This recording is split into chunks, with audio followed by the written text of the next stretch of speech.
Bismillahirrahmanirrahim. Nyangga lakoni urip. Sukmoko pancen wis dadi kodho lan kodare aku. Masih sewu iso nyingkirni, ora bakal iso nggeser. Ora usah engkres, amarga Gustine murah tur welas asih. Jaga.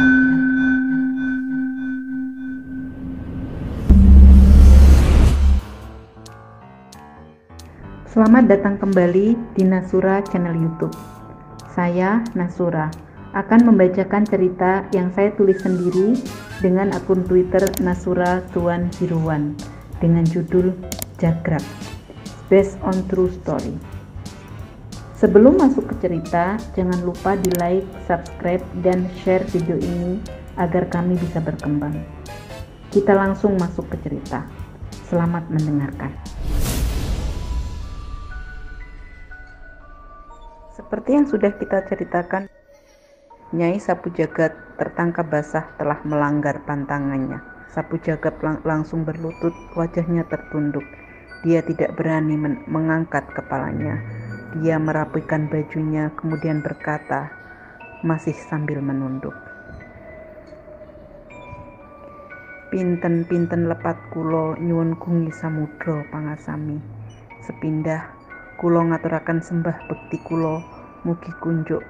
Kaping kalih kulo ngaku salah. Suaranya gemetaran dan hampir menangis karena takut dan merasa bersalah. Yo, podo-podo, wong tua akeh lupute, wong enom sing gedhe pangapurane. Tak tompo bekti munduk, semono uga restuku tanpa nono. Ora nduk, awakmu ora salah. Paman mung gelo, ora diparingi piweling nduk. Nyai Sapu Jagat semakin menunduk. Kalimat pamannya yang terakhir adalah sindiran. Bukan pamannya tidak menerima petunjuk, tapi dirinya lah yang telah menutup jalan dan mengaburkan pandangan pamannya. Dia memblokade setiap usaha pamannya untuk melacak keberadaannya saat dia disiksa. Dia disiksa dan dikurung di hutan larangan karena menolak membunuh seseorang. Dia memang menjauhkan pamannya dan seluruh keluarganya agar tidak ikut campur dengan semua hal yang berurusan dengan sang pemimpin, yaitu orang yang telah menjadikannya jagrak. Satu-satu air matanya jatuh tanpa dia sadari. Lambat laun menjadi isakan dan bahunya menjadi terguncang saat pamannya memutar tubuhnya dan membelakanginya sambil bonto tangan. Pamannya membalikkan tubuhnya, sesungguhnya juga sangat berduka. Wisanggeni memang sangat sedih melihat kondisi keponakannya yang sudah dianggap seperti putrinya sendiri. Raganya mengerikan karena hampir di seluruh bagian tubuhnya terkoyak, termasuk wajahnya. Meski itu tidak semua orang dapat melihatnya. Sedang sukmanya juga tersisih di sudut karena 1000 nyawa yang berusaha menguasai dirinya. Kesedihan Wisanggeni juga dirasakan Sapu Jagat, meski Wisanggeni membelakangi dirinya, dan itu membuatnya semakin merasa bersalah. Tangisnya semakin menjadi. Wisanggeni menunggui Sapu Jagat menghabiskan tangisnya. Entah berapa lama keduanya berada dalam situasi seperti itu. Akhirnya Bambang Wisanggeni pun berkata, "Wis nduk, tangise disimpen gawe sesuk maneh. Awakmu wis dienteni, timbang selak banjir getih. Budalo." Nyai Sapu Jagat langsung berdiri. Sambil menyeka air matanya dia berlalu dari tempat itu. Beberapa detik dia masih sempat terpaku memandang pamannya. Pamannya melempar kunci mobilnya dan serta-merta ditangkap dengan sigap oleh Nyai Sapu Jagat dengan tangan kanannya. Dia langsung berlari meninggalkan pamannya. Masih terdengar pamannya berujar, "Boleh ngebut tapi nggak boleh bikin mobilku lecet." Nyai Sapu Jagat mengacungkan jempolnya sambil terus berlari menuju garasi. 5 menit kemudian Sudah terdengar suara deru mobil disertai derit rem. Pamannya menggeleng-gelengkan kepala. Sudah kuduga dia akan segila ini. Wisanggeni menengadahkan wajahnya ke langit. Dia berdoa untuk keponakannya. Gusti, hamba mempercayakan keselamatannya padamu. Nyai Sapu Jagat melajukan mobilnya seperti orang gila. Dia memang hampir kehabisan waktu. Jika azan tiba, maka semuanya akan menjadi sia-sia. Itu berarti dia harus menyerahkan tumbal atau mereka yang akan mengambil tumbalnya sendiri. Sapu Jagat akhirnya sampai di lokasi, sebuah area pembangunan perumahan elit yang sedang dibangun. Sudah setengahnya kelar. Sang pemimpin memang terlalu engkres, mentang-mentang memiliki budak sepertinya. Dari pertama para penghuni tak kasat mata di area sudah menolak.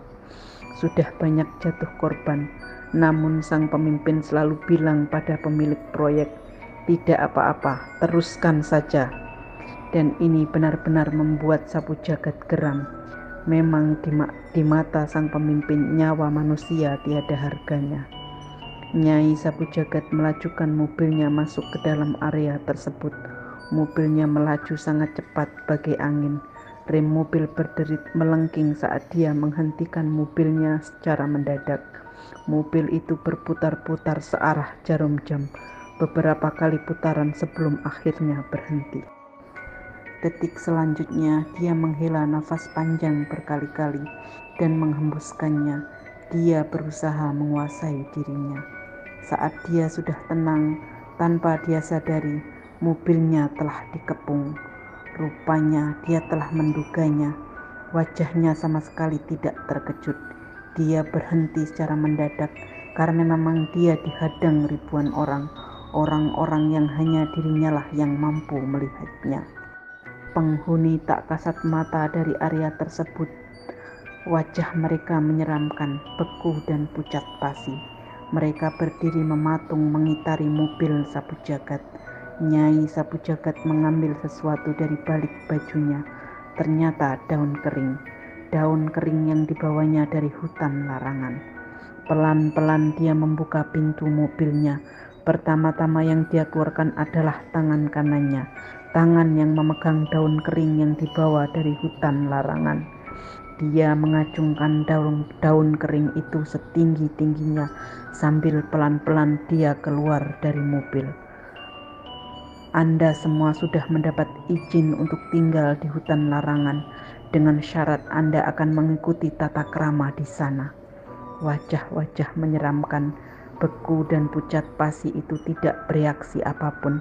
Mereka tetap menatap Sapu Jagat tak berkedip. Tidak juga ada satupun yang bergerak.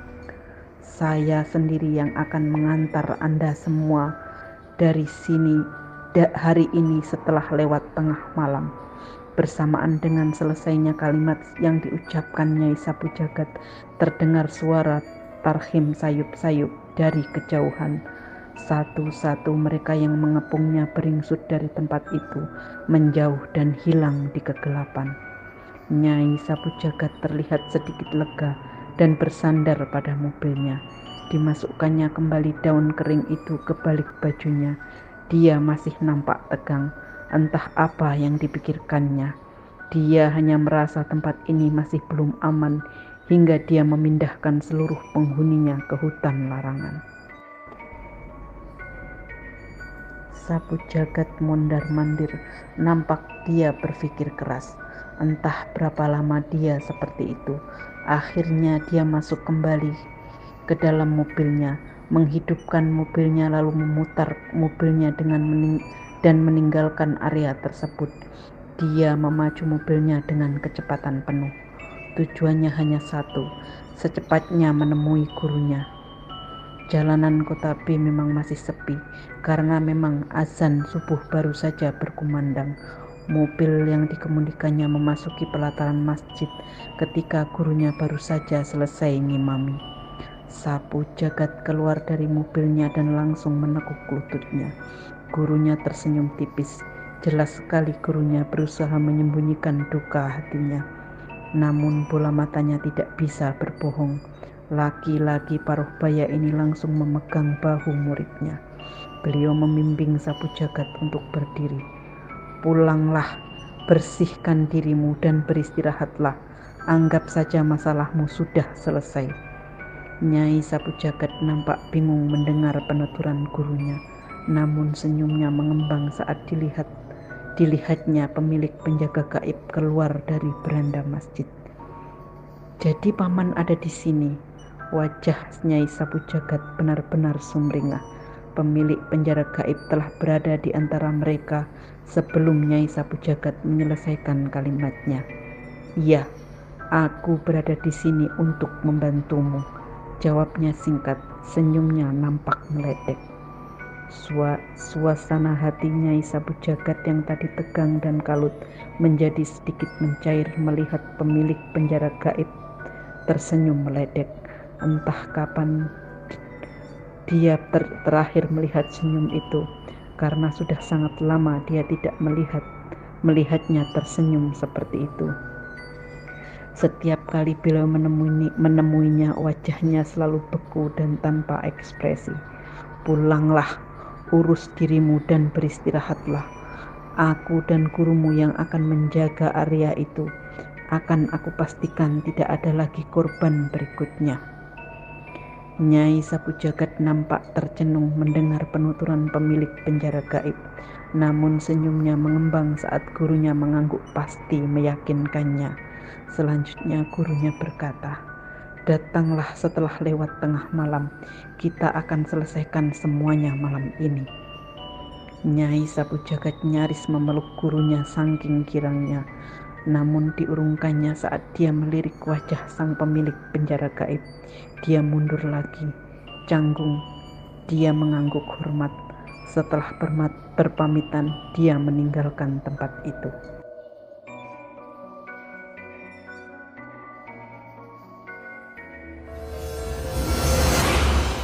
Baiklah, kita sudahi dulu kisah Jagrak kali ini.